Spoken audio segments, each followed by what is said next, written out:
नमस्कार दोस्तों, sports reporter के इस वीडियो में आपका बहुत बहुत स्वागत है। और आज हम बात करेंगे भारतीय क्रिकेट प्लेयर्स की कंट्रोवर्सी, क्रिकेट टीम की चैंपियंस ट्रॉफी को लेकर दावेदारी कितनी मजबूत है और भी कई अहम सवाल यहां होने वाले हैं। तो ऐसे में इस वीडियो को अंत तक जरूर देखिए। और मैं हूं आपके साथ राज के वर्मा और मेरे साथ है राम वैष्णव।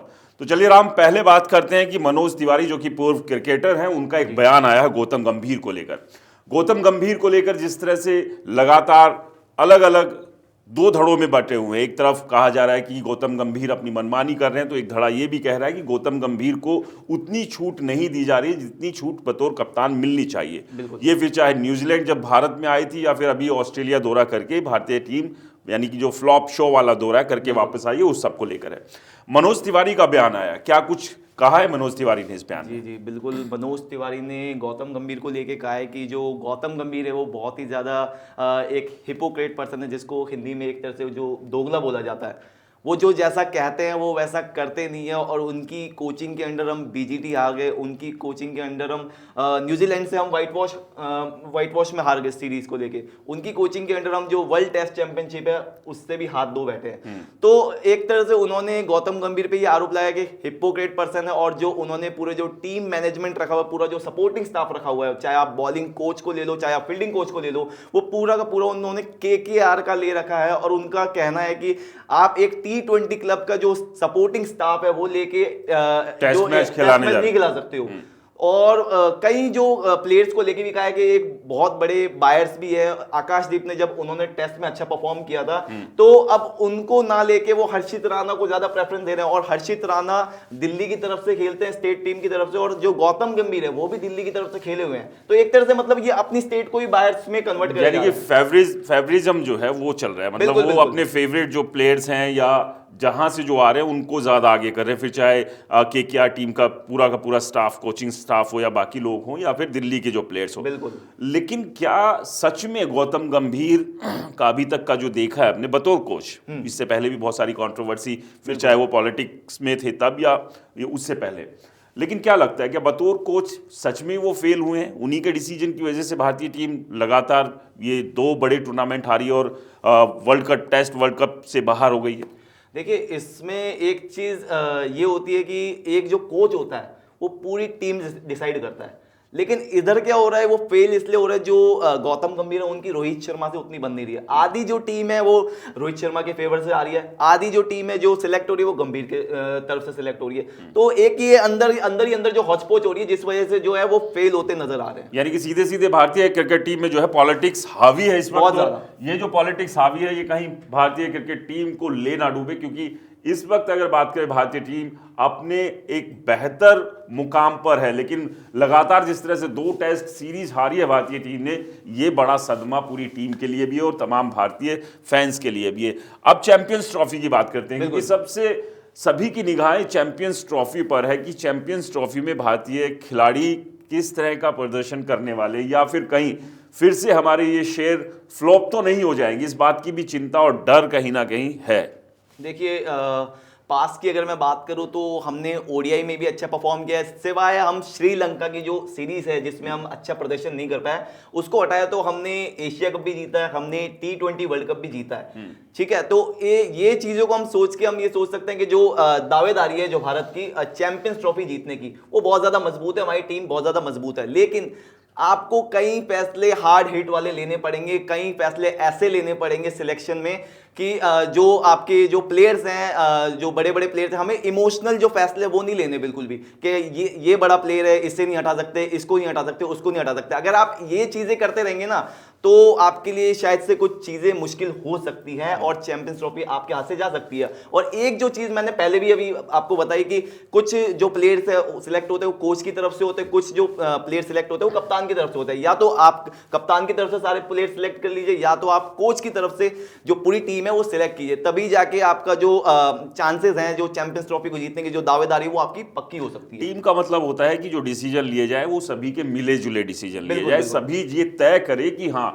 टीम के हित में क्या है। क्योंकि अगर ये खींचतान की पॉलिटिक्स रही तो चैंपियंस ट्रॉफी भी हाथ से जा सकती है। खैर, भारतीय टीम काफ़ी मजबूत है और उम्मीद यही है कि जो अभी 2 टेस्ट सीरीज एक के बाद एक भारतीय टीम बुरी तरह से हारी है, इससे वो कमबैक करेगी और अच्छा प्रदर्शन आने वाले जो सीरीज होनी है या फिर चैंपियंस ट्रॉफी उसमें भी करेगी। ये हम उम्मीद कर रहे हैं कि रोहित शर्मा और विराट कोहली का जो बल्ला कहीं ना कहीं खामोश हो गया है वो एक बार फिर से दनादन रन बनाते हुए दिखाई दे। चलिए बात करते हैं शुभमन गिल के बारे में। शुभमन गिल को लेकर भी बहुत सारी हाइप जो है वो पहले भी बनी, लगातार बनी है। क्या लग रहा है, क्या अब उनके ऊपर इसका दबाव दिखाई दे रहा है क्योंकि वो अच्छा परफॉर्म नहीं कर पा रहे हैं? उम्मीद की गई थी कि अभी ऑस्ट्रेलिया के साथ टेस्ट टीम में उनको शामिल किया गया, लेकिन वो परफॉर्मेंस नहीं दिख पाई जो उम्मीद उनसे थी। बिल्कुल बिल्कुल, ये वही शुभमन गिल है जिनको एक तरह से जो प्रिंस ऑफ क्रिकेट बोला जाता है, और पिछली बार भी इनको बीजीटी में ले जाया गया था और इस बार भी इनको बीजीटी में ले जाएगा, लेकिन इस बार ये बहुत ही ज्यादा फ्लॉप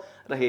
इनको ओवररेटेड कहने का जो मतलब है, जो हमारे पूर्व क्रिकेटर हैं क्रिस श्रीकांत, उन्होंने खुद कहा है कि जो शुभमन गिल है वो एक ओवररेटेड प्लेयर है। ये बात उन्होंने बहुत पहले भी कही थी सिलेक्टर्स को, लेकिन उस टाइम पे जो सिलेक्टर थे उनको ये बात समझ में नहीं आई, और वो ये भी एक सवाल उठा रहे हैं कि जो टीम मैनेजमेंट है वो अभी तक शुभमन गिल को इतने मौके क्यों दे रही है, बल्कि वो इतना ज्यादा मतलब परफॉर्मेंस अपनी निकाल के नहीं दे रहे हैं। उससे अच्छा है कि वो सूर्य कुमार यादव को ले टीम में, जो कि एक 360 प्लेयर है और हर जगह से शॉट्स लगाते हैं, और साथ ही साथ उन्होंने जो हमारे यंग खिलाड़ी है साई सुदर्शन और जो हमारे ऋतुराज गायकवाड़, जो कि दोनों डोमेस्टिक में अच्छा परफॉर्म कर रहे हैं, तो इन दोनों का भी नाम लिया। तो इस चीज को लेके जो हमारे क्रिस श्रीकांत है वो बोल रहे हैं कि जो शुभमन गिल है वो एक ओवररेटेड प्लेयर है। सूर्य कुमार यादव की बात करें तो T20 में तो खैर बेहतरीन प्रदर्शन रहा है, लेकिन इसके बाद के जो दूसरे फॉर्मेट है उसमें वो चलते नहीं है, ये भी एक बड़ी समस्या है। इसमें मैं आपको ये बताना चाहूंगा कि जैसे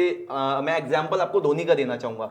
धोनी को जब स्टार्टिंग में आए थे तो 6-7वें नंबर पे उनको बैटिंग कराते थे जो टीम मैनेजमेंट सब लोग, तब उनकी जो परफॉर्मेंस नहीं निकल पाती थी, क्योंकि एंड के ओवर्स में जब वो मारने जाते थे तो वो जल्दी आउट हो जाते थे। ठीक वही अगर मैं सूर्य कुमार यादव की बात करूं तो अगर उनको ओडीआई में 3रे नंबर पे बैटिंग करने का मौका मिल जाए तो वो भी एक ऐसे उभरते हुए प्लेयर बनेंगे जो किसी ने सोचा नहीं होगा। यानी कि सिर्फ T20 नहीं, वो ओडीआई में भी बेहतर प्रदर्शन कर सकते हैं। बीजीटी में हार के बाद विराट कोहली ने प्रेमानंद जी के दर्शन किए थे। ये खैर चर्चाएं भी है कि वो उस हार के बाद प्रेमानंद जी से के दर्शन करने के लिए पहुंचे थे। बिल्कुल, ये जो खबर है बहुत जगह फैल चुकी है, बहुत प्लेटफॉर्म से फैली, और इस पे तरह तरह की जो खबरें बनती जा रही है कि जो विराट कोहली है वो एक तरह से जो स्पिरिचुअलिटी है उसकी तरफ ज्यादा ध्यान दे रहे हैं, क्योंकि अब वो 2 बच्चों के ऑब्वियसली 2 बच्चों के बाप बन चुके हैं, और जो उनकी वाइफ है उनका भी एक बहुत बड़ा रोल है उनको इस चीज में लाने का।